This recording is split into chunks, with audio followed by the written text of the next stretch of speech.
अनुभव हर आदमी का यही है ना पूरी जिंदगी में। कोई आपसे हाथ मिलाता है तो स्वार्थ के लिए मिलाता है, कोई गले मिलता है स्वार्थ के लिए मिलता है, कोई मुस्कुराता भी है आप स्वार्थ के लिए, कोई रिश्ता बनाता है स्वार्थ के लिए बनाता है। तो अहंकार कैसे यकीन कर ले कि निस्वार्थता कुछ होती भी है, उसे यकीन नहीं आता। आपको ही कृष्ण होना होगा, और हम कृष्ण होते हैं स्वयं को मिटा करके। हम जब तक हैं तब तक हम कृष्ण नहीं हो सकते। परित्राणाय साधूनां विनाशाय च दुष्कृतां धर्म संस्थापनार्थाय संभवामि युगे युगे।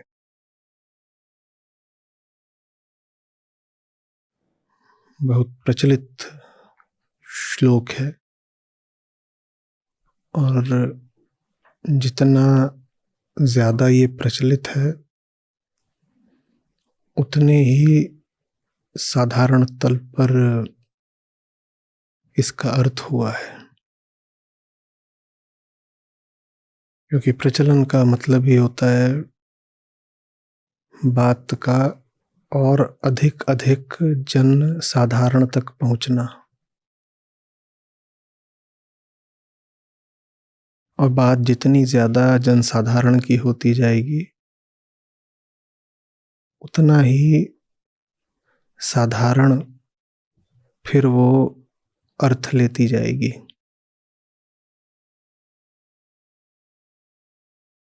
साधारण अर्थ कुछ इस तरह से है कि ये एक जगत है, इस जगत में कुछ अच्छे लोग होते हैं, कुछ बुरे लोग होते हैं।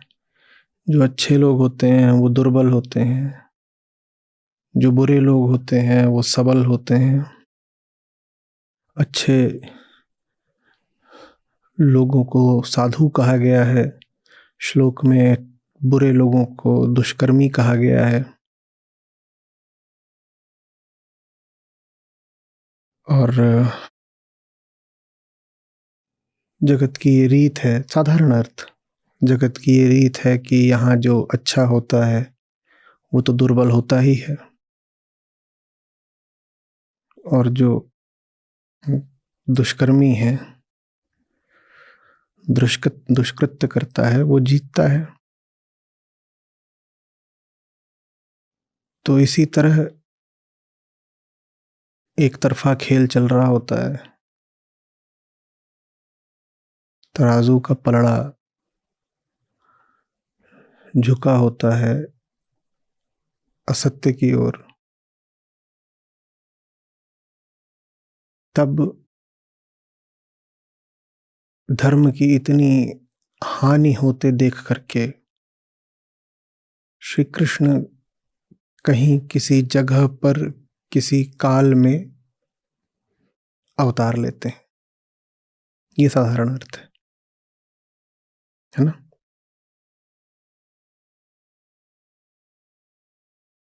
साधु है, साधु बेचारा है, भला है पर कमजोर है। और दुष्कर्मी है, बुरा है पर बलवान है। साधु प्रताड़ित हो रहा है। साधु जब प्रताड़ित होता है तो वो त्राहिमाम त्राहिमाम करता है, हे ईश्वर रक्षा करो। तब भगवान कहीं अवतार लेते हैं और फिर जाकर के जो बुरे लोग होते हैं उनका वध कर देते हैं। हमने ऐसा अर्थ लिया और फिर इसी अर्थ के अनुसार हमने अपनी कथाएं भी रच दी। लगभग हमारा सारा अवतारवाद इसी अर्थ पर आधारित है। आप पुराणों की तरफ जाएंगे तो यही जो अभी कथा हमने संक्षेप में कह दी, इसी कथा को विस्तार में आप बार बार दोहराता हुआ पाएंगे।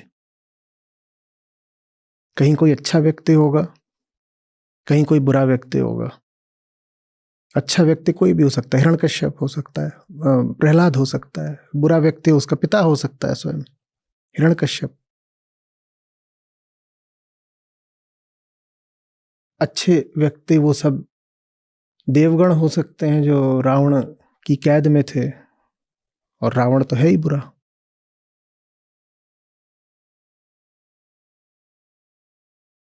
कोई अच्छा है, कोई बुरा है, अच्छा हार रहा है, बुरा जीत रहा है।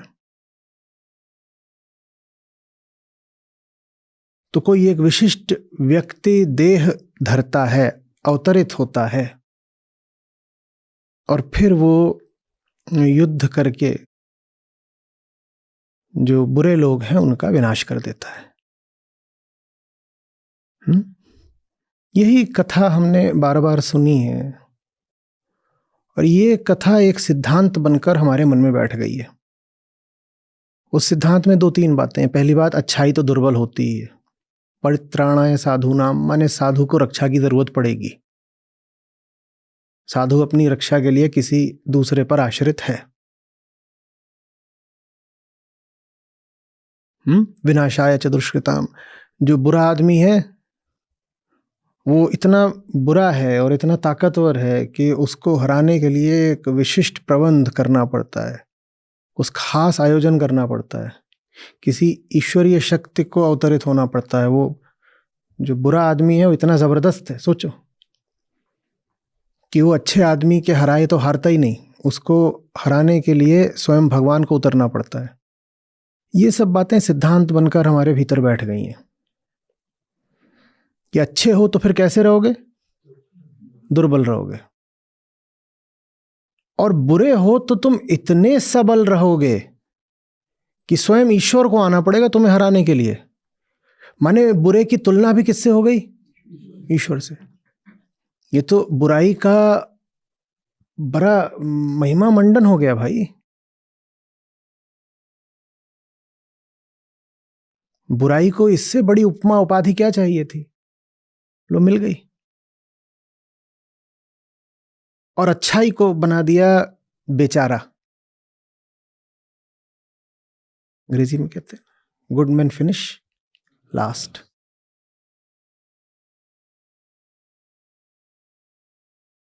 तो वेदांत के एक श्लोक को न समझ पाने के कारण हमने कितनी सारी कथाएं रच डाली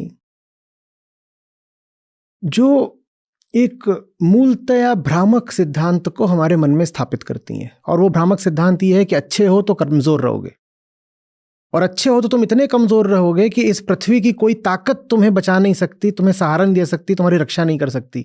तुम इतने कमजोर हो कि तुम्हें बचाने का भी एक ही जरिया है, क्या? स्वयं भगवान उतरे तभी तुम्हें बचाया जा सकता है। तुम इतने ज्यादा कमजोर हो। एक मरीज अगर ऐसा हो कि उसको बचाने के लिए जो दुनिया का सबसे खास डॉक्टर है उसको ही खासकर एयरलिफ्ट करके फ्लाइट से बुलवाना पड़े, तो उस मरीज की हालत कैसी होगी? बहुत ज्यादा खराब। तो सोचो कितने दुर्बल होंगे सब अच्छे लोग, सब साधु लोग, कि भगवान से नीचे की कोई शक्ति उनको बचा भी नहीं सकती। छोटी मोटी शक्तियां तो सब विफल हो जाती हैं उनको बचाने में। और कितना हमको मजबूत बता दिया गया बुरे लोगों को, जो अहम असत के पक्ष में खड़े हैं, कि उनको हराने के लिए पृथ्वी की कोई साधारण शक्ति पर्याप्त नहीं पड़ेगी। पृथ्वी की तो जितनी शक्तियां हो सकती हैं वो सबको पराजित करे रहेंगे। तो पहली बात तो साधु को बना दिया बहुत दुर्बल, और बना दिया जो बुरा आदमी है, दुष्ट है, उसको बहुत बलवान, सबल। ये 2 गलत सिद्धांत हो गए। और तीसरा गलत सिद्धांत हमारे भीतर क्या आरोपित हो गया? जब भी तुम्हारी रक्षा होगी कोई बाहर वाला ही आके करेगा। हाथ जोड़ के खड़े हो जाओ, मैं आऊंगा तो तुम्हारी रक्षा करूंगा, नहीं तो तुम्हारी रक्षा तुम स्वयं नहीं कर सकते। मैं आऊंगा तो तुम्हारी रक्षा करूंगा। कोई बाहर वाला आए तो ही बचाए।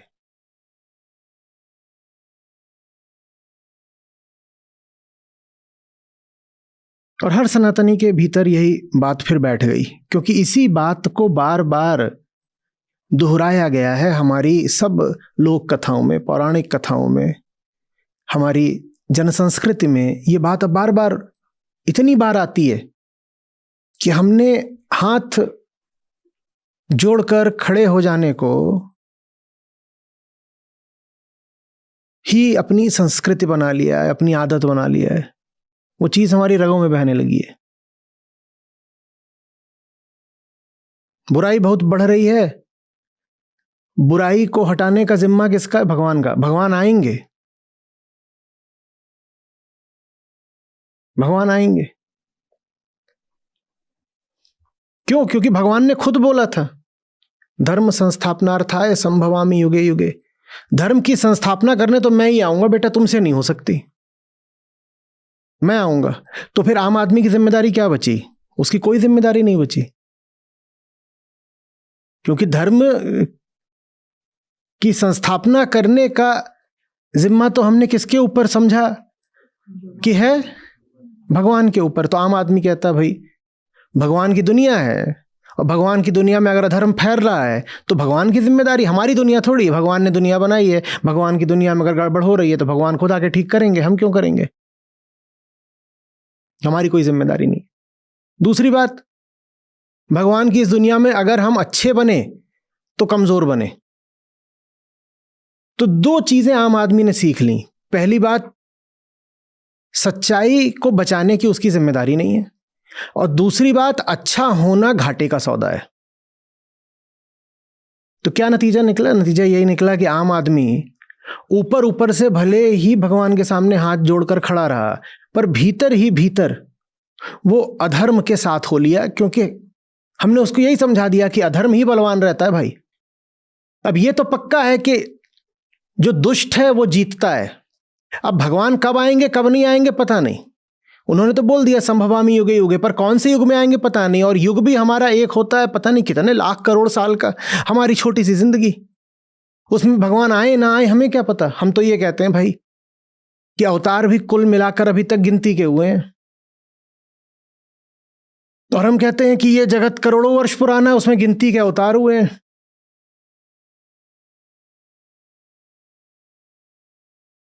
त्रेता में हो गए, द्वापर में हो गए, अब हमारे कलयुग में आएंगे कि नहीं आएंगे हमें क्या पता। और आएंगे भी कलयुग में, तो कलयुग तो बहुत बड़ा है और हमारी जिंदगी है छोटी सी। तो ले दे के बात यह है कि भगवान हमें बचाने आएंगे कि नहीं आएंगे इसका कोई भरोसा नहीं। तो अच्छे आदमी बनोगे तो बचोगे या नहीं बचोगे इसका कोई भरोसा नहीं, क्योंकि अच्छे आदमी हो तो कमजोर हो, और कमजोर हो तो तुम तभी बच सकते हो जब तुम्हें कौन बचाए? भगवान बचाए। और भगवान तो पता नहीं कब आएंगे। अगर आएंगे भी तो कलयुग बहुत बड़ा है, कलयुग में भी आपके जीवन काल में आएंगे कि नहीं आएंगे इसका कोई भरोसा नहीं। ये आम आदमी ने निष्कर्ष निकाला है, मैं वो बता रहा हूं। ये मैं कोई अपना सिद्धांत नहीं बता रहा हूं, मैं आम आदमी का मनोविज्ञान समझा रहा हूं। आम आदमी का मनोविज्ञान समझा रहा हूं। तो आम आदमी ने कहा हाँ भगवान अच्छे हैं, बहुत अच्छे हैं, और भगवान आते हैं अच्छे लोगों की मदद के लिए, पर पता नहीं कब आते हैं। और मौज तो बुरे लोग ही लूट कर जाते हैं। तो आम आदमी ने तय किया कि वो पाखंडी हो जाएगा, वो भीतर ही भीतर बुरा रहेगा और ऊपर ऊपर कहेगा भगवान दुनिया में अधर्म बहुत बढ़ गया है, आओ रक्षा करो। भगवान बहुत अधर्म बढ़ गया है, आओ बचाओ बचाओ बचाओ। ये होता है जब वेदांत की कुंजी हमारे हाथ में नहीं होती, जब हम समझते नहीं हैं कि वेदांत कहना क्या चाहता है।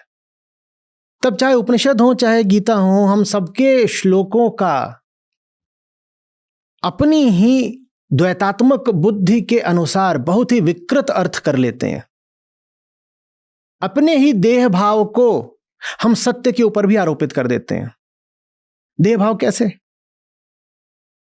कि भाई हम तो जब भी दुनिया में आते हैं देह बन के ही आते हैं। हम कब कहते हैं कि हमारे घर में अब कोई नया आया है? जब कोई नई देह आती है। तो आने का तो हमारी भाषा में एक ही अर्थ होता है कि कोई देह आ गई। तो अगर भगवान कह रहे हैं कि भगवान आएंगे तो इसका भी अर्थ यही होगा कि एक देह आएगी। ये हमारी साधारण बुद्धि है। तो हम सोचते हैं किसी घर में भगवान पैदा होंगे, किसी खास घर में, किसी खास जगह पर, किसी खास मुहूर्त में भगवान पैदा होंगे, क्योंकि भगवान ने कहा आएंगे, और आने का मतलब तो एक ही होता है, देह का पैदा होना। और ये अर्थ हमने क्यों लगा रखा है? क्योंकि हम स्वयं देह बनकर बैठे हुए हैं। आप देख रहे हो अर्थ का अनर्थ, क्या समझाना चाह रहे हैं श्री कृष्ण और क्या हमने समझ लिया, और उसके कितने खतरनाक परिणाम होते हैं। उसके परिणाम ये हुए हैं कि सनातनी कभी अपनी रक्षा के लिए स्वयं नहीं खड़े हो पाए, या हुए भी तो आधे अधूरे। जब बहुत उत्पीड़न हो रहा था देश में हिंदुओं का, उस वक्त भी हिंदू स्वयं नहीं खड़े हो पाए, सिख खड़े हुए। चादर हिंद किसको बोला जाता है? चादर हिंद किसको बोला जाता है? किसी हिंदू को नहीं बोला जाता, क्योंकि हमारे मन में तो यह बात है कि भगवान आएंगे, हमें बचाएंगे, हमें क्या करना, हमें बस ये करना है, भगवान आओ हमें बचाओ। तो फिर हमें अगर बचाना है तो कोई बाहर वाला ही आके बचाए। अब सिख भी हिंदुओं की ही एक धारा है, पर वो धारा वो है जो द्वैत से इनकार करती है। निर्गुण भक्ति है सिख धर्म। निर्गुण की भक्ति। आप उनसे पूछेंगे वाहे गुरु का स्वरूप बताओ, तो कोई सिख नहीं बताएगा। वाहे गुरु का कोई स्वरूप नहीं होता। आप किसी सिख से पूछिए, क्योंकि गुरु ग्रंथ साहिब में राम शब्द इतनी बार आता है, पूछिए राम माने कौन, तो कहेंगे राम निर्गुण है।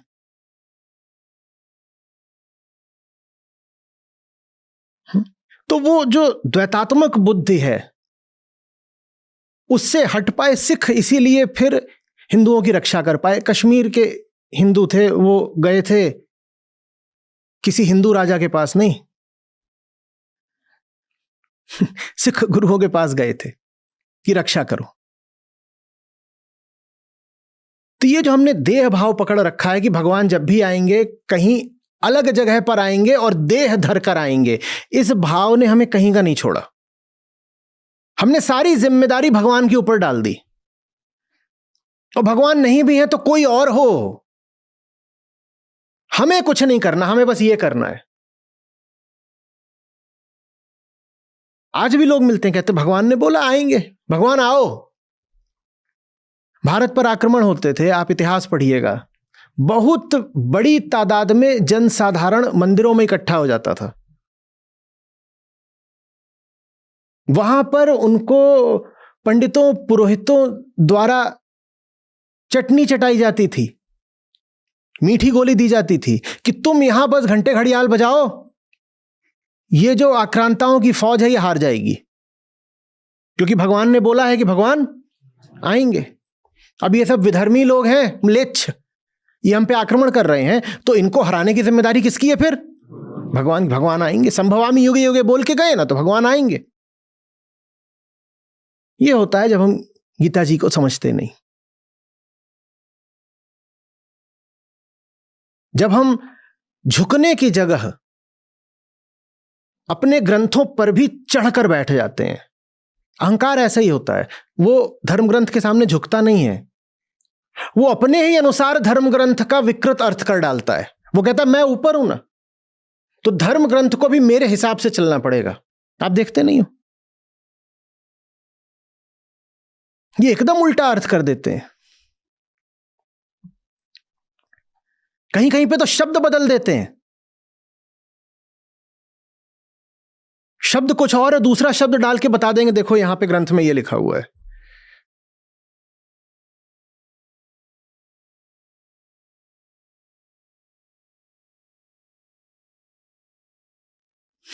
एकदम बदल दिया। कहोगे क्या कर रहे हो?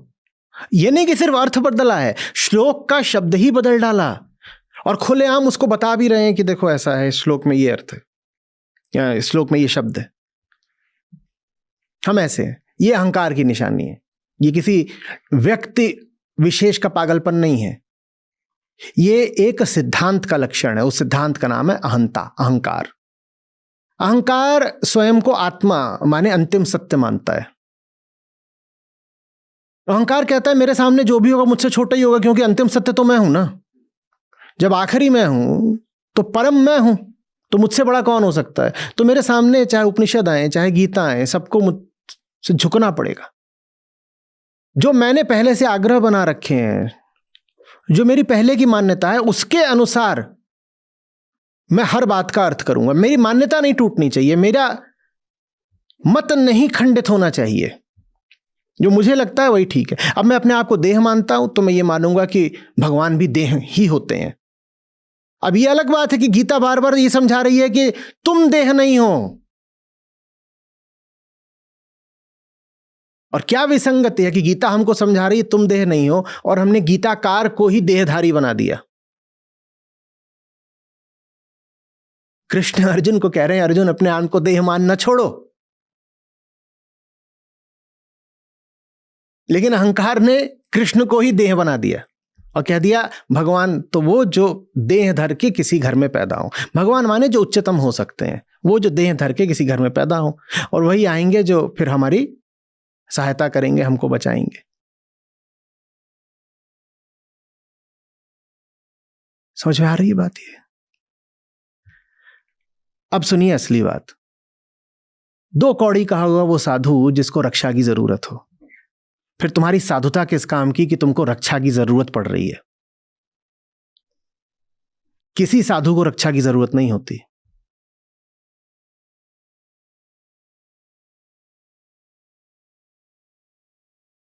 साधु वो जिसके पास ऐसा अब कुछ बचा ही नहीं जिसको दुनिया, समाज, संयोग, काल छीन सके, वो होता है साधु। जो अभी ऐसा कुछ पकड़े बैठा है जिसका दुष्ट व्यक्ति नाश या हरण कर सकता है, तो ऐसा व्यक्ति गृहस्थ है, साधु तो नहीं है।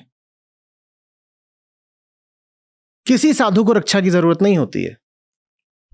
जिसको रक्षा की जरूरत होती है वो आम संसारी अहंकारी, उसको चाहिए होती है रक्षा। रक्षा के लिए आकुल कौन रहता है? अहंकार, क्योंकि असुरक्षित है वो, क्योंकि झूठा है वो, मिथ्या है वो। जो मिथ्या होता है वो हमेशा डरा होता है कहीं मिट ना जाऊं। साधु क्या मिटेगा? साधु के भीतर तो जो मिटने वाली चीज थी साधु ने स्वयं मिटा दी बहुत पहले। साधु को कौन मिटाएगा? साधु क्यों डरेगा? साधु के पास अब ऐसा है क्या कि उसकी रक्षा की जाए? ये पहली बात अच्छे से समझिए। हम सोचते हैं साधु माने वो जो दीनहीन दुर्बल है, सड़क पे घूम रहा है, उस बेचारे को कोई भी आके चांटा मार गया तो उसको रक्षा की जरूरत होती है। आप गलत समझ रहे हो। साधु की देह का आप कुछ भी कर लो, साधु की देह साधु नहीं होती। साधु को नहीं रक्षा चाहिए। और कोई मिले आपको कहता हुआ बार बार कि बचाओ मुझे, तो साधु नहीं है।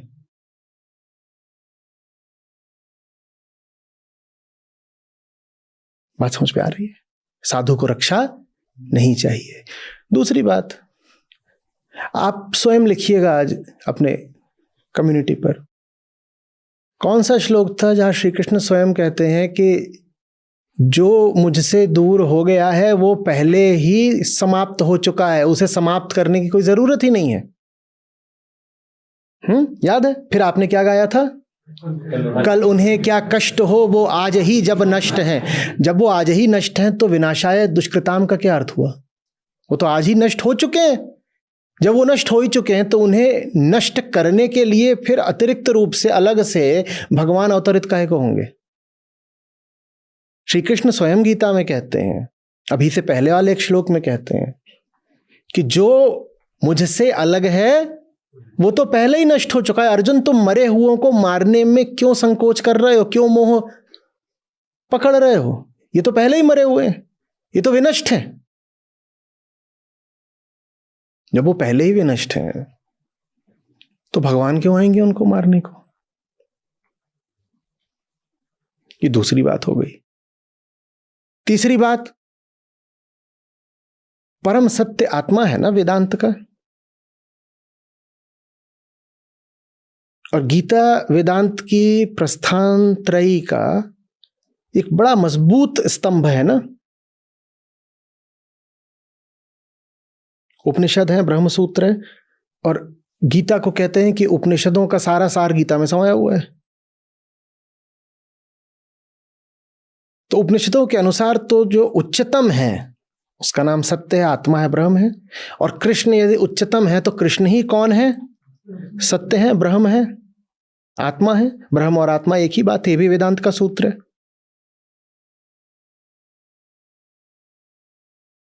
तो जो उच्चतम है वो कोई देह तो होता नहीं। तो अगर श्री कृष्ण कह रहे हैं मैं आऊंगा और उच्चतम को आना है, तो माने कौन प्रकट होगा, कौन अभिव्यक्त होगा? आत्मा अभिव्यक्त होगी ना, आत्मा अभिव्यक्त होगी। तो लिखो, पहली बात, साधु को रक्षा की जरूरत नहीं, और दुष्ट को विनाश की जरूरत नहीं। और तीसरी बात, जब कृष्ण कहते हैं कि वे आएंगे तो उससे आशय यह है कि आत्मा अभिव्यक्त होगी। आत्मा की अभिव्यक्ति से क्या आशय है? आत्मा की अभिव्यक्ति से वही आशय है जो कुछ ही श्लोकों पहले श्री कृष्ण हमसे कह रहे थे कि आग तो दहकती रहती है पर धुआं उसको अभिव्यक्त नहीं होने देता। धुएं के कारण आग प्रकट नहीं होती। और साथ में उन्होंने क्या कहा था? धूल के कारण दर्पण, और गर्भ में शिशु, ये होते हुए भी छुपे रहते हैं। तो आत्मा की अभिव्यक्ति का यही मतलब है कि अहंकार कटेगा। क्या गाया था आपने तब? आग दहके पर धुएं से प्रकाश ढक सा जाता है, जब काम भरा हो आंख में तब सच नजर नहीं आता है। गाया था ना, आग दहके पर धुएं से प्रकाश ढक सा जाता है। तो श्री कृष्ण के आने का अर्थ यही है कि धुआं छटेगा। आग तो है ही, आत्मा की ना तो खोज करनी पड़ती है ना आविष्कार, धुआं हटाना पड़ता है बस। तो ये जो पूरा श्लोक है, फिर धुएं माने अहंकार के हटाने की बात है, धुएं के हटाने की। पर धुएं के हटाने की बात में ये परित्राणाय साधूनाम ये कहां से आया? विनाशाय च दुष्कृताम ये कहां से आया? ये क्यों आया? यहां है असली सूत्र, आप समझिएगा।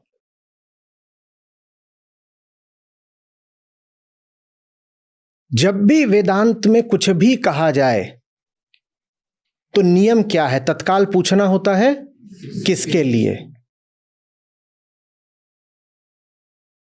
तो साधु कहा गया, आपको तत्काल पूछना है साधु। और कहा गया दुष्ट, आपको पूछना है दुष्ट। दुष्ट आपके लिए, क्योंकि सारे श्लोक संबोधित हैं आपको। कृष्णत्व को, सत्य को प्रकट होना है किसके भीतर से? आपके भीतर से। तो जहां साधु कहा गया है मतलब आपके लिए जो साधु है, और जहां कहा गया है दुष्कर्मी, इसका मतलब आपके लिए दुष्कर्मी है। और जहां कहा गया है कृष्ण का प्राकट्य, माने आपके भीतर से कृष्ण प्रकट होंगे। देखिए बात किधर को जा रही है, समझिए। कृष्ण तो सबके भीतर होते ही हैं, पर वो वैसे ही छुपे रहते हैं जैसे अहंकार के नीचे आत्मा, धुएं के नीचे अग्नि, धूल के नीचे दर्पण। कृष्ण तो सबके भीतर हैं ही, है ना। वो प्रकट किस स्थिति में होते हैं, उस स्थिति का खुलासा किया गया है इस श्लोक में। वो स्थिति ये है कि आपके जीवन में कोई साधु जैसा होना चाहिए, कोई साधु जैसा आए आपके जीवन में।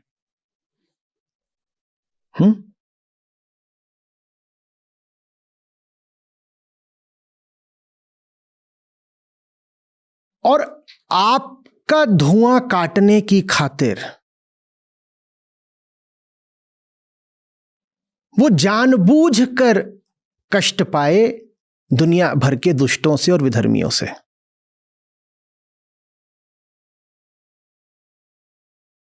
तब जाके आपके भीतर कृष्ण उदित होते हैं।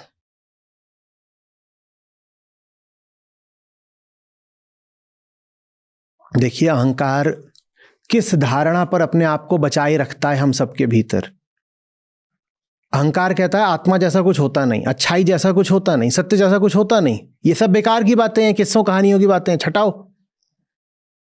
आपके भीतर अहंकार कटता तब है जब आपको अपनी आंखों के सामने अच्छाई का प्रमाण मिलता है। लिखिए प्रमाण, बड़ी बात है प्रमाण।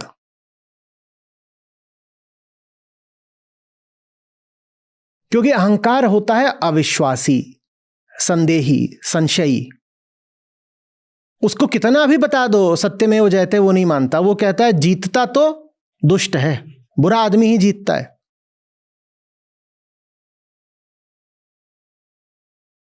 श्रद्धा नहीं होती ना अहंकार के पास,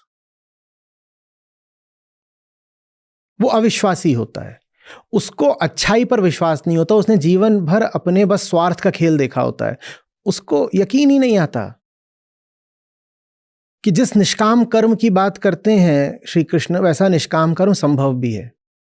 अहंकार से बोल दो निस्वार्थता कुछ होती है, निरहंकारिता कुछ होती है, वो मानेगा नहीं, बोलेगा ऐसा कुछ होता ही नहीं है। तो प्रमाण चाहिए होता है उसको, प्रमाण, खरा प्रमाण। उसको आप कितने भी शाब्दिक प्रमाण दे दो। अब वैसे तो श्रुति प्रमाण काफी होना चाहिए था। सनातन धर्म माने वैदिक धर्म, और वैदिक धर्म में श्रुति प्रमाण पर्याप्त होता है कि अगर वेदांत ने कह दिया तो ठीक है, इतने में ही मान लो। पर अहंकार मानता नहीं, वो ऊपर ऊपर से कह देगा हाँ श्रुति सम्मत बात है तो ठीक ही होगी, पर मानता नहीं है भीतर से। भीतर ही भीतर वो यही मानता रहता है कि जो दुष्ट हैं, दुर्जन हैं, वही जीतते हैं। तो प्रमाण उसे कैसे आए? प्रमाण कैसे आए? सूत्र यह है कि जो जैसा होता है उसे उसी के तल पे प्रमाण देना पड़ता है। वेदांत पूछता है ना किसके लिए, तो प्रमाण किसके लिए? जो जैसा है उसे उसी के तल पे प्रमाण देना पड़ेगा। प्रमाण हमें किसको देना है कि अच्छाई होती है? अहंकार को, आम आदमी को, झुन्नूलाल को, उसी को प्रमाण देना है ना कि अच्छाई होती है। उसे ये प्रमाण क्यों देना है? क्योंकि उसे ये विश्वास ही नहीं है कि सत्य जैसा कुछ होता है, और चूंकि उसे ये विश्वास नहीं है तो इसीलिए वो अपने भीतर सत्य को आविर्भूत होने भी नहीं देता, प्रकट मैनिफेस्ट होने नहीं देता। वो उसे प्रमाण नहीं मिलता कि अच्छाई होती है, निष्कामता होती है, निस्वार्थता होती है। तो कहता है कि फिर बुरे ही बने रहो, क्योंकि जो बुरा होता है वही तो यहां पे सबल है, वही तो जीत रहा है, तो बुरा बना रहता है। मूल समस्या अविश्वास की है, मूल समस्या जो है अश्रद्धा की है। उसे यकीन ही नहीं आता कि और ये क्यों, यकीन क्यों आए। उसका जो सारा अनुभव रहा है पूरे जीवन का, वो यही रहा है कि कोई भी उससे मिला है तो स्वार्थ हेतु मिला है। अनुभव हर आदमी का यही है ना पूरी जिंदगी में। कोई आपसे हाथ मिलाता है तो स्वार्थ के लिए मिलाता है, कोई गले मिलता है स्वार्थ के लिए मिलता है, कोई मुस्कुराता भी है आप स्वार्थ के लिए, कोई रिश्ता बनाता है स्वार्थ के लिए बनाता है। तो अहंकार कैसे यकीन कर ले कि निस्वार्थता कुछ होती भी है? उसे यकीन नहीं आता। तो हमें उसको विश्वास दिलाना है, यकीन दिलाना है। और हम कह रहे हैं किसी को भी विश्वास उसी तल पर दिलाया जा सकता है जिस तल पर वो स्वयं होता है। ठीक, अहंकार किस तल पर जीता है? अहंकार अपने आप को क्या मानकर जीता है? अहंकार जीता है देह के तल पर, तन के तल पर। और थोड़ा अगर वो और विकसित हो गया तो मन के तल पर। तन और मन, इन्हीं दोनों से जुड़ करके वो जीता है। आम आदमी की जिंदगी में यही जो चीजें हैं जो महत्व रखती हैं। शरीर स्वस्थ रहे, मन प्रसन्न रहे, यही है ना। अहंकार इन्हीं से तो जुड़ के जीता है। शरीर बढ़िया चलना चाहिए, शरीर बढ़िया नहीं चलेगा तो अहंकार दुख मानेगा।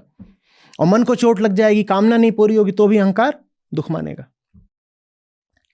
तो साधु वो है जिसे अपनी रक्षा की कोई जरूरत नहीं, पर वो निष्काम हो करके दूसरे को प्रमाण देना चाहता है, और दूसरे को प्रमाण उसी तल पर दिया जा सकता है जिस तल पर वो है। साधु दिखाना चाहता है कि हां, निष्कामता संभव है, निष्कामता संभव है। तभी दिखाया जा सकता है जब आम आदमी के लिए साधु खून बहाए। खून बहाना माने तन गलाना, और आम आदमी तन के तल पर ही तो है। या आम आदमी के लिए साधु अपमान सहे। अपमान मन के तल पर होता है। अपमान में आपके वहां पे चोट नहीं लग जाती, पर मन पर चोट लगती है। आम आदमी का अपमान होगा, मन पे चोट लगेगी।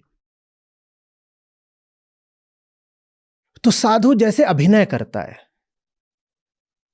आम जन के लिए साधु अभिनय करता है, या जानबूझकर अपने आप को ऐसी स्थितियों में डालता है जहां बुरे लोग आकर के उसके तन पर आघात करेंगे और मन का अपमान करेंगे। समझ में आ रही बात? साधु को अपने लिए ऐसा कुछ करने की जरूरत नहीं थी, क्योंकि अपने लिए करने वाला साधु कहलाता नहीं। जो अपने लिए कुछ भी करे उसे साधु नहीं बोला जाता। तो साधु जानबूझकर चोट खाता है तन और मन के तल पर आम आदमी के लिए, क्योंकि आम आदमी जीता ही है तन और मन के ही तल पर। उसी तल पर चोट खाओगे तभी उसको कुछ जता पाओगे, वरना उसे जता नहीं पाओगे। जो जिस तल पर होता है उसी तल पर उससे बात हो सकती है ना। आप 16वीं मंजिल पर बैठे हैं किसी इमारत की, और कोई बैठा है बिल्कुल पहली मंजिल पर, या तलहटी में, तहखाने में मंजिल के। आप 16वीं मंजिल में बैठकर उससे कैसे बात कर लोगे? जो जहां का होता है उससे वहीं जाके बात करनी पड़ती है। अब आम आदमी ऊपर उठ के 16वीं मंजिल पर तो आने से रहा, तो साधु वो है जो जानबूझ करके 16वीं मंजिल पर चला जाता है। पर जाना पर्याप्त नहीं है। जाने से क्या होगा? वो वहां साधु का वेश धर के खड़ा हो जाएगा, कहता है सब पाखंडी है, साधु वाधु कुछ नहीं होता। तो साधु फिर कुछ ऐसा करके दिखाता है जो आम आदमी कभी कर ही नहीं सकता। अब अहंकार को झटका लगता है। आम आदमी किसी भी हालत में दूसरों के लिए तन और मन पर चोट बर्दाश्त नहीं करता, और अगर भूले भटके वो तन और मन पर चोट खाएगा भी तो उस चोट का पूरा मुआवजा निकालेगा। आप दूसरों की खातिर हो सकता है कुछ कर भी दो, मान लो तन से आपने कुछ श्रम कर दिया किसी के लिए और थकान आपने तन पर डाल ली, लेकिन फिर उस श्रम का आप पूरा मुआवजा लेते हो। या मन से भी आपने किसी के लिए कुछ कर दिया तो उससे भी आप कहते हो देख मैंने तेरे लिए इतना कुछ करा, आप मेरे लिए बराबर का कर या और ज्यादा कर। बिल्कुल निस्वार्थ होकर के।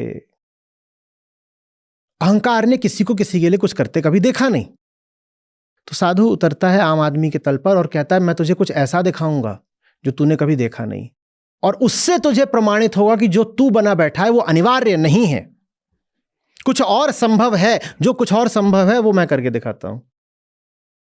तो साधु जानबूझ करके अपने ऊपर आफत बुलाता है, जिस आफत को बुलाने की उसे सच मानिए कोई जरूरत नहीं थी। वो जानबूझ करके अपने ऊपर कष्ट डालता है। और कष्ट कैसे डालता है? अपने आप को अभिव्यक्त करके। साधु कौन है? वो जिसके भीतर कृष्णत्व है। साधु अपने कृष्णत्व को अभिव्यक्त करता है। जितने अकृष्णवादी हैं वो सब साधु के विरुद्ध हो जाएंगे। तो फिर जहां साधु है वहां दुर्जन भी आ गया। ये दोनों हमेशा जोड़े में चलेंगे। साधु फिर जानबूझकर ऐसी स्थितियां पैदा करता है कि उस पर आघात हो, और वो जो आघात हो वो किसके सामने हो? आम आदमी के सामने हो। आघात कहां हो? तन पर हो और मन पर हो, क्योंकि तन पर ही चोट लगती है तभी आम आदमी को कुछ बात समझ में आती है, तभी थोड़ी उसको रेजोनेंस होती है। तो खड़ा हुआ है आम आदमी और उसके सामने साधु अपने साधुत्व को, अपनी साधुता को प्रकट कर देता है। और आम आदमी के इर्द गिर्द सब कितने होते हैं? कौन लोग हैं? सब दुर्जन। और जैसे ही साधुता प्रकट होती है दुर्जनों के लिए खतरा पैदा हो जाता है, तो वो सब दुर्जन मिलके क्या करेंगे? साधु पर वार करेंगे। ये जो साधु फिर रक्त बहाता है, इससे आम आदमी के भीतर कुछ छटता है, कुछ कटता है। साधु की तो अधिक से अधिक देह कटी, लेकिन उसकी देह को कटते देख करके फिर आम आदमी के भीतर कुछ विशेष कटता है, कुछ अहंकार कटता है। और अहंकार कटाने की कृष्ण प्रकट हो गए, संभवामि युगे युगे। समझ में आ रही है बात? आम स्थिति में संभव नहीं है कि साधु किसी दुर्जन से हारता दिखाई दे रहा हो। साधु को अगर दुर्जन से हारना ही है तो फिर साधुता की क्या कीमत?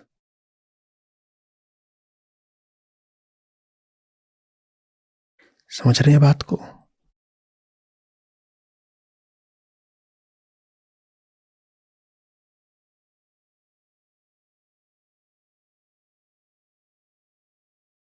तो परित्राणाय साधु नाम ठीक है, पर उस साधु को बचाने कौन आएगा? आपके भीतर का कृष्ण।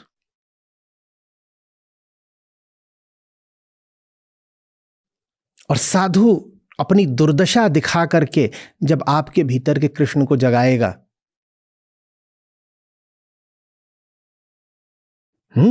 और सफल हो जाएगा, तो अपनी दुर्दशा में भी मुस्कुराएगा। वो कहेगा, देखा, तुझे पता भी नहीं चला मैंने क्या कर डाला।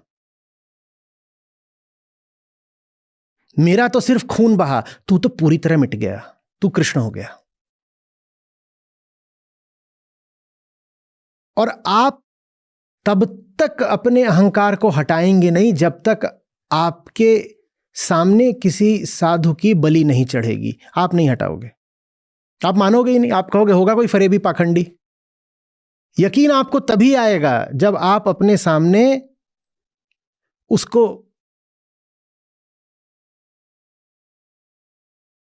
बड़े से बड़ा कष्ट पाता देखोगे। कई बार तो जो आखिरी कष्ट होता है, आखिरी कीमत, तभी यकीन आता है। नहीं तो लगता है कि जैसे हम पाखंडी वैसे वो भी पाखंडी। जैसे हम बिना स्वार्थ के कुछ करते नहीं, वैसे ये भी जो कुछ कर रहा है इसमें कुछ तो स्वार्थ होगा। अब कैसे यकीन दिलाएं कि स्वार्थ है कि नहीं? तो उसका फिर एक ही तरीका है, उसी के सामने पिटो और दुर्जन से पिटो। उसी के सामने पिटो। एक चीज में अभी छूट गई है। आम आदमी को पता कैसे चलेगा कि जो पिट रहा है वो साधु है? आम आदमी के सामने कार्यक्रम चल रहा है, साधु जानबूझ के पिट रहा है, अभिनय जैसा, और दुर्जन से पिट रहा है। पर आम आदमी को पता कैसे चले कि जो पिट रहा है वही साधु है? आम आदमी ये भी तो सोच सकता है जो पीट रहा है वो साधु है। तो उसका तरीका है, साधु पहले जितनी भलाई और अच्छाई हो सकती है वो करता है आम जन के साथ, ताकि थोड़ा तो विश्वास आने लगे कि ये आदमी अच्छा है। साधु हो ना हो, आदमी ठीक है।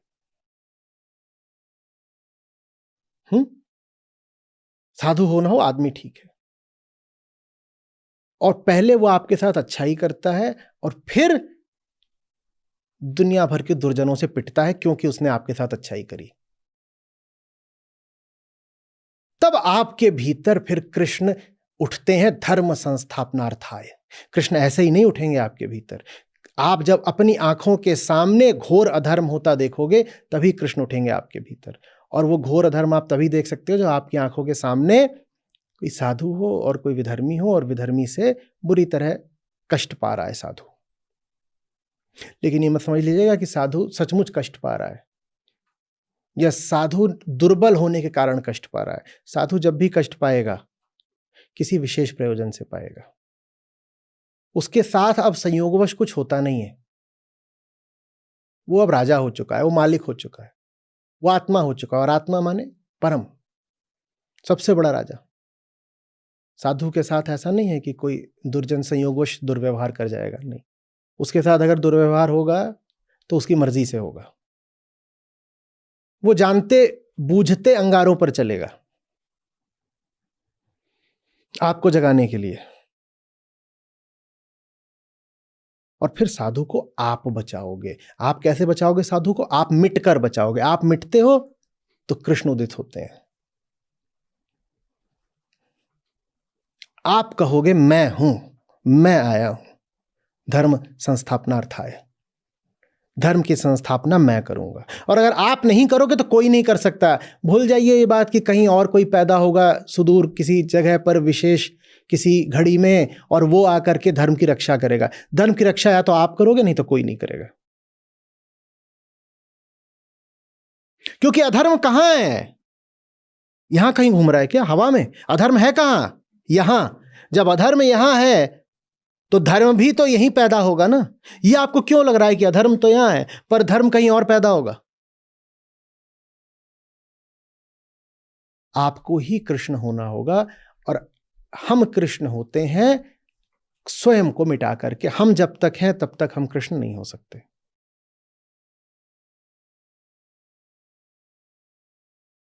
अब आप समझ रहे होंगे क्यों कृष्ण ने कहा है कि ऐसा कोई काल नहीं कृष्ण जब होते नहीं। हे अर्जुन, कोई ऐसा समय नहीं, कोई ऐसी जगह नहीं जब तुम नहीं और मैं नहीं, बस तुम्हें याद नहीं और मुझे सब याद है।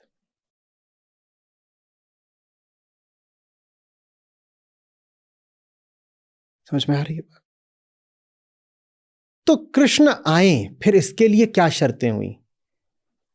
कृष्ण आए उसके लिए शर्तें हुई कि आपके जीवन में कोई साधु होना पर्याप्त नहीं है। उस साधु से आपको थोड़ा बहुत कुछ लाभ हो रहा हो, पर लाभ होना भी पर्याप्त नहीं है। उससे आपको लाभ हो रहा हो और फिर उसको आप पाए कष्ट पाते हुए, ठीक इसीलिए क्योंकि उसने आपको लाभ दिया, तब आप कहोगे ये सचमुच अच्छा आदमी था, ये मेरी भलाई कर रहा था, ये मुझे मुक्ति की तरफ ले जा रहा था, और चूंकि ये मुझे मुक्ति की तरफ ले जा रहा था इसीलिए दुनिया भर के दुष्ट इसके ऊपर टूट पड़े हैं।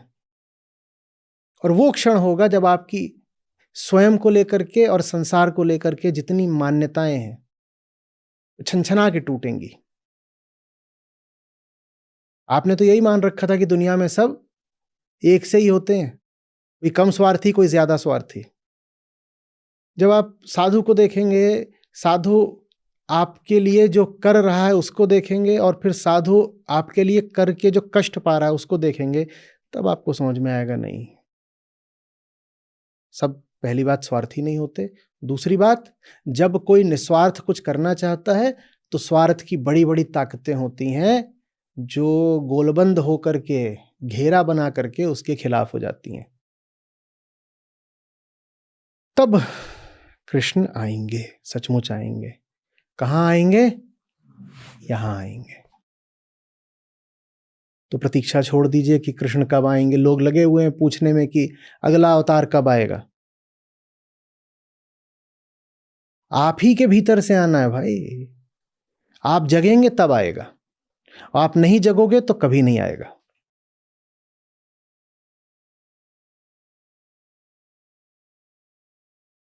समझ में आ रही है बात? कथाओं पर मत जाइएगा। पर ऐसा हुआ था ना कि साधु लोग थे, बहुत परेशान हो गए थे, और साधुओं को जब राक्षसों ने बहुत सता दिया तो फिर वो गए और उन्होंने फिर परमपिता से प्रार्थना की। तो परमपिता ने कहा कि ठीक है, मैं फलाने दिन फलानी जगह फलानी महिला के गर्भ से जन्म लूंगा और फिर मैं तुम लोगों की रक्षा करूंगा। छोड़िए कथाओं को। कथाएं सब बहुत बाद में रची गई हैं। वेदांत सब कथाओं से पुराना है, और ज्यादातर कथाएं जो लोक संस्कृति में व्याप्त हो गई हैं, उन कथाओं में वेदांत के प्रति नासमझी है। सनातन धर्म कथाओं का धर्म नहीं है, सनातन धर्म वैदिक है, वेदांत का धर्म है। कथाओं को धर्म मत बना लीजिएगा। और जो मैं बात बोल रहा हूं वो कथाओं के इतनी विपरीत है कि बहुत लोगों को स्वीकार ही नहीं होगा, और बहुत लोग उग्र हो जाएंगे, भारी विरोध करेंगे। मैं कह रहा हूं विरोध बाद में करिएगा, पहले समझने का थोड़ा प्रयास तो करिए।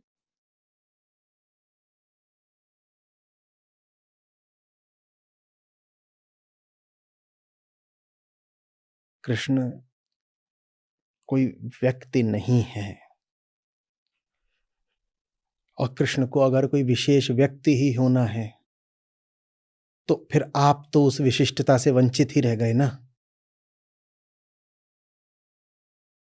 वेदांत सबको अधिकारी मानता है परम उपलब्धि का। समान अधिकार है सबका और समान दायित्व है सबका। प्रत्येक व्यक्ति जो जन्मा है वो मुक्ति मात्र के लिए जन्मा है। मुक्ति उसका अधिकार भी है और दायित्व भी। और मुक्ति ही वो परम बिंदु है जहां आपको पहुंचना है। मुक्ति को ही कृष्णत्व बोलते हैं।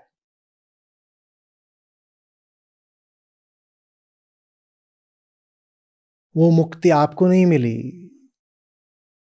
तो आप तो बैरंग ही वापस लौट गए ना, जन्म व्यर्थ गया। और मुक्ति माने कृष्ण, माने कृष्ण अगर आप नहीं हुए तो फिर आपके लिए कोई कृष्ण नहीं हुए। कृष्ण इसलिए नहीं है कि तुम कृष्ण के आगे हाथ जोड़ के खड़े हो जाओ। कृष्ण इसलिए है ताकि तुम स्वयं कृष्ण हो पाओ। ये वेदांत सार है।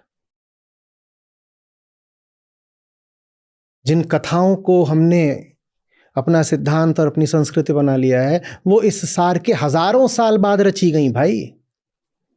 और वो लोक कथाएं हैं। वो आम आदमी को तक थोड़ी बहुत कुछ अच्छाई पहुंच सके इसलिए रची गई थी। ये दोनों बातें याद रखो। वेदांत के हजारों साल बाद रची गई हैं वो सब लोक कथाएं।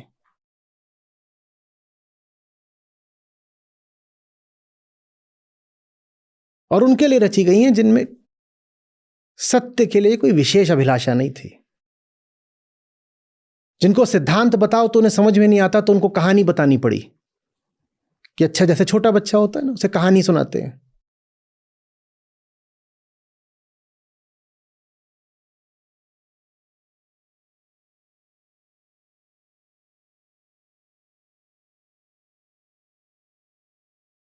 समझ में आ रही है कुछ बात? साधु को कभी कमजोर नहीं मानना है। साधु अगर कमजोर है तो आप फिर क्यों कभी चयन करोगे साधुता का? करोगे क्या?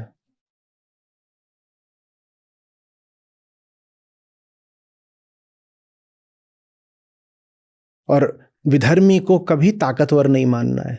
ताकतवर छोड़ दो, वो तो है ही नहीं, वो तो विनष्ट है। जो विधर्मी है वो विधर्मी होते ही विनष्ट हो गया।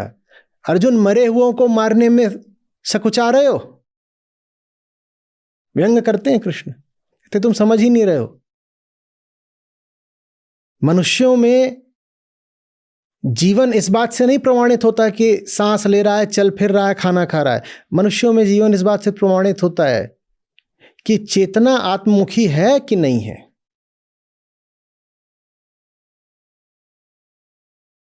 जिसकी चेतना मुक्ति के लिए तड़प नहीं रही वो जीवित है ही नहीं। वो चल फिर रहा होगा, खा पी रहा होगा, कपड़े खरीदता होगा, दुकान में बैठता होगा, घर बनवाता होगा, ऐसा प्रतीत होता होगा जैसे वो जीवित है। वो जीवित है नहीं। अर्जुन, ये सब तो उसी दिन मर गए थे जिस दिन इन्होंने कृष्णत्व तो त्याग दिया था। मरे हुओं को मारने में तुम क्या हिचक रहे हो? समझ में आ रही है बात? तो दुर्जन बनने का चुनाव मत कर लीजिएगा। दुर्जन बनना माने मृत्यु को चुनना। और मृत्यु आपको दुर्जन बनने के बाद कोई विशिष्ट व्यक्ति आके नहीं देगा। मृत्यु आपके चुनाव में ही निहित है। जिस क्षण आपने दुर्जन होने का चुनाव किया उसी क्षण आप मर गए। ये मत सोचना कि चलो अभी तो बढ़िया चल रहा है ना, ठीक है, कृष्ण 10-15 साल बाद आके मारेंगे, 10-15 साल की तो मौज हो गई ना। नहीं, 10-15 साल की मौज नहीं हो गई। जिस क्षण आप दुर्जन बने उसी क्षण आप मर गए। और मर गए कैसे? आधे अधूरे। क्योंकि जन्म मिला था मुक्ति के लिए, मर गए बिना मुक्ति के। तो पहली बात तो मरे, और वो भी भूखे प्यासे, आधे अधूरे, अपूर्ण मरे। स्पष्ट हो रही है बात? साधु अपनी ओर से पूरा प्रयास करता है आम जन को जगाने का। भारत हो, ग्रीस हो, साधुओं की एक परंपरा रही है। वो घूमते बहुत थे। घर घर जाते थे, कहते तुम तो आओगे नहीं मेरे पास, मैं ही तुम्हारे पास जाऊंगा। बड़ी यात्राएं करी हैं। जिन्हें लोगों को जगाना होता है उन्होंने लोगों तक पहुंचने के लिए बड़े बड़े उद्यम करे हैं। पहले यही हो सकता था कि पांव पांव यात्रा करें, तो पांव पांव यात्राएं करते थे, इधर जाते थे उधर जाते थे, जहां जहां जाते थे। नाम ही पड़ गया रमता जोगी। क्या बोलते हैं संत कबीर, साधु जन रमता भला। वो रमते ही रहते थे। बहता पानी निर्मला, कैसे कि साधु को बहते पानी जैसा होना चाहिए, बंधे सो गंदा होए।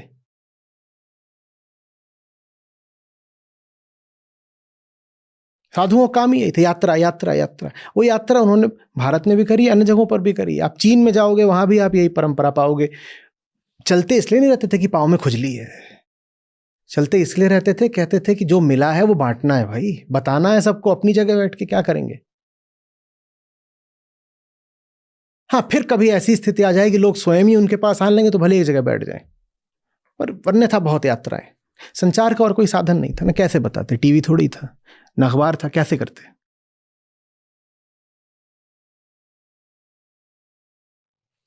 तो अपनी ओर से वो भरसक प्रयत्न करता है साधु कि आप तक सच्चाई पहुंचे, लेकिन हम नहीं मानते। हम कहते हैं अगर ये मेरे गांव में आया है और मेरे फिर घर के बाहर बोल रहा अलख निरंजन, तो ये इसलिए बोल रहा है इसे रोटी चाहिए। और ऐसा नहीं कि उसे रोटी नहीं चाहिए, रोटी भी चाहिए, पर रोटी तो बहाना है, उसे आपको कुछ सुनाना है। आपसे वो बोले कि मैं बस सुनाने आया हूं, तो आप डर जाओगे, दरवाजा ही नहीं खोलोगे। सोचो कोई आया है द्वार पर और वहां से बोले मैं तुझे कुछ सुनाने आया हूं, द्वार खोल, द्वार खोलोगे? तो वो फिर अभिनय करता है, स्वांग। साधु का काम है आम आदमी से आम आदमी के तल पर उतर कर बात करना। कहता है इसको अगर पता चल गया मैं निस्वार्थ हूं तो एकदम ही डर जाएगा, तो इसको ऐसा लगने दो कि मेरा भी कोई स्वार्थ है। तो कहता है कौन है भीतर?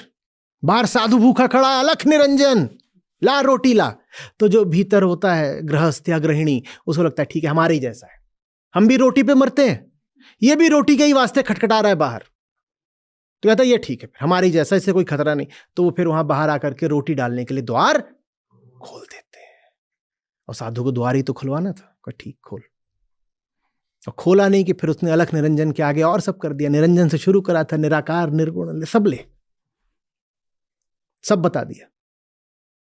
लेकिन उससे पहले यह जताना जरूरी है कि हमें भी रोटी चाहिए। देखो हम ऐसा नहीं कि हम तुम्हारे पास प्रेम के लिए आए हैं, हम भी ज्यादा नहीं चाहते, पर तुमसे एक रोटी तो चाहते हैं। एक रोटी इतनी बड़ी बात है कि उसके लिए साधु इतना श्रम करे, सोचा नहीं कभी? तुम अधिक से अधिक उसको क्या दे सकते हो? एक रोटी। उस एक रोटी के लिए वो इतना मरेगा क्या? तो बहुत मेहनत करता है। और मजे की बात यह कि जिसको वो बचाना चाहता है उसको ये बता भी नहीं सकता कि तुझे बचाना चाहता हूं, क्योंकि अगर अहंकार को ये बता दिया कि मैं तेरी मुक्ति के लिए आया हूं, तो एकदम डर के दुबक जाएगा, एकदम ही नहीं दरवाजा खोलेगा। गजब देखो, जिसको बचाना है उसको बता भी नहीं सकते कि हम तुझे बचाना चाहते हैं, वरना वो तो उसे छुपा के रखना पड़ता। उसे कहते देखो ये सब है ना, ये धर्म से श्री आती है, लक्ष्मी आती है, वैभव आता है, तमाम तरीके की घर में समृद्धि और संपदा आती है। 4 पुरुषार्थ नहीं पता क्या तुमको? अर्थ मिलता है भाई, और काम की भी पूर्ति होती है। तो जो गृहस्थ होता है बोलता अच्छा काम की पूर्ति होती है, आओ बाबा जी आओ बताओ। बाबा जी कहते हैं छोड़ो तुम, हम ये सब तो अपनी जगह है, धर्म अर्थ काम, हम सीधे मोक्ष लेके आए हैं, पर मोक्ष तुम्हें पहले ही बता दिया तो द्वार खुलेगा नहीं। तो उसको अर्थ बताया जाता है, काम बताया जाता है, इस तरीके से करके झांसा ही मान लो दिया जाता है। ये झांसा ही है, और कोई क्या करे।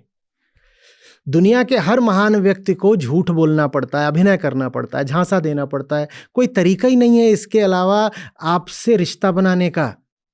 आपसे क्या बोल के रिश्ता बनाए? क्या आपको मुक्ति देने आए हैं? बनेगा ही नहीं रिश्ता।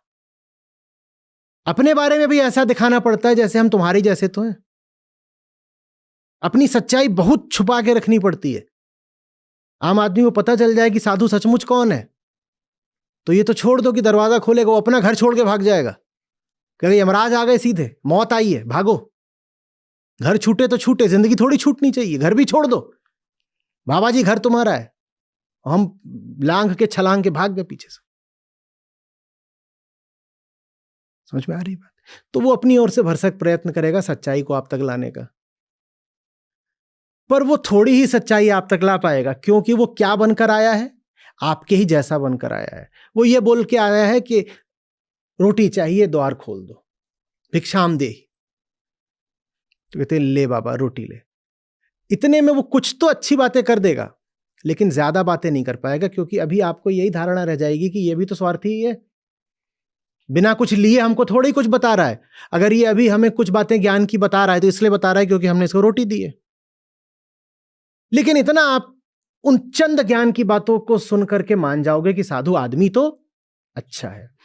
तो ये पहला चरण था कि वो भिक्षाम देहि बोल करके आपके मन में, जीवन में, घर में प्रवेश करे और आप उसे कुछ रोटियां दो, वो आपको कुछ अपना ज्ञान की बातें बता दे।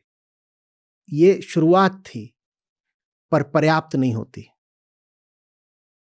आगे बात तब बनती है जब साधु कष्ट पाता है आपकी आंखों के सामने, और अब आप इनकार नहीं कर सकते कि साधु अच्छा आदमी है, क्योंकि उसने आपको बहुत समय तक ज्ञान दिया है, उसने आपकी भलाई करी है, उसने आपको कुछ ऐसा समझाया है जिससे आपको लाभ हुआ है। साधु कहता है अब ये तैयार हो गए हैं अगले चरण पे जाने के लिए। अगला चरण अब यही है कि मैं मार खाऊं। मार खाने के लिए कभी साधु खुद ही प्रबंध कर लेता है। ऐसे बहुत किस्से हैं इतिहास में जहां मरने वाले ने जानबूझ करके अपनी मृत्यु आयोजित करी कि मैं मरूंगा नहीं तो ये सुनेंगे नहीं, मैं मरूंगा नहीं तो इन्हें यकीन नहीं आएगा, मुझे मरने दो। और कई बार वो कष्ट, वो दुख आयोजित करने की जरूरत ही नहीं पड़ती, क्योंकि साधु जैसे ही गृहस्थ का भला करना शुरू करता है, जितने भी लोग गृहस्थ के साथ स्वार्थ से जुड़े थे वो साधु के दुश्मन हो जाते हैं। तो साधु को फिर कोई आयोजन नहीं करना पड़ता पिटने का। वो अगली बार आकर के बोलता है भिक्षाम दे ही, तो अंदर से 5 लठैत निकलते हैं, बोलते हैं हम दे रहे ना भिक्षा, ले। और गृहस्थ के सामने ही साधु को दनादन दनादन अपना कि बहुत ज्ञान देने आता था हमारे यहां, ले कुछ ज्ञान हमारे पास भी है।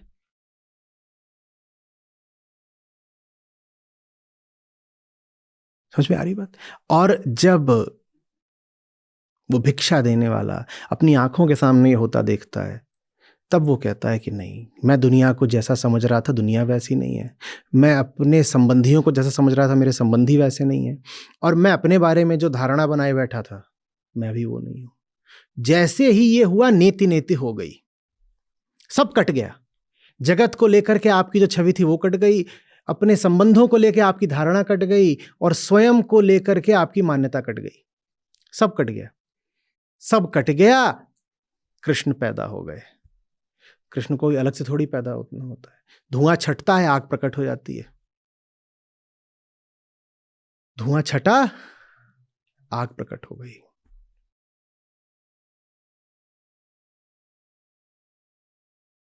समझ में आ रही बात? संभवामि युगे युगे।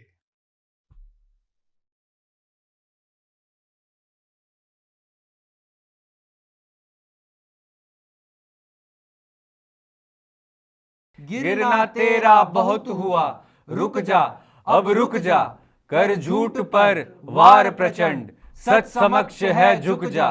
तू नहीं तू मैं हो, तो मेरी ताकत तेरी है। तू मैं तू हूं, तू दहाड़। नहीं दूरी है नहीं देरी है, नहीं दूरी है नहीं देरी है, नहीं दूरी है नहीं देरी है। गिरना तेरा बहुत हुआ, रुक जा अब रुक जा, कर झूठ पर वार प्रचंड, सच समक्ष है झुक जा। तू नहीं तू मैं हो, तो मेरी ताकत तेरी है। तू मैं तू हूं, तू दहाड़। नहीं दूरी है नहीं देरी है, नहीं दूरी है नहीं देरी है, नहीं दूरी है नहीं देरी है।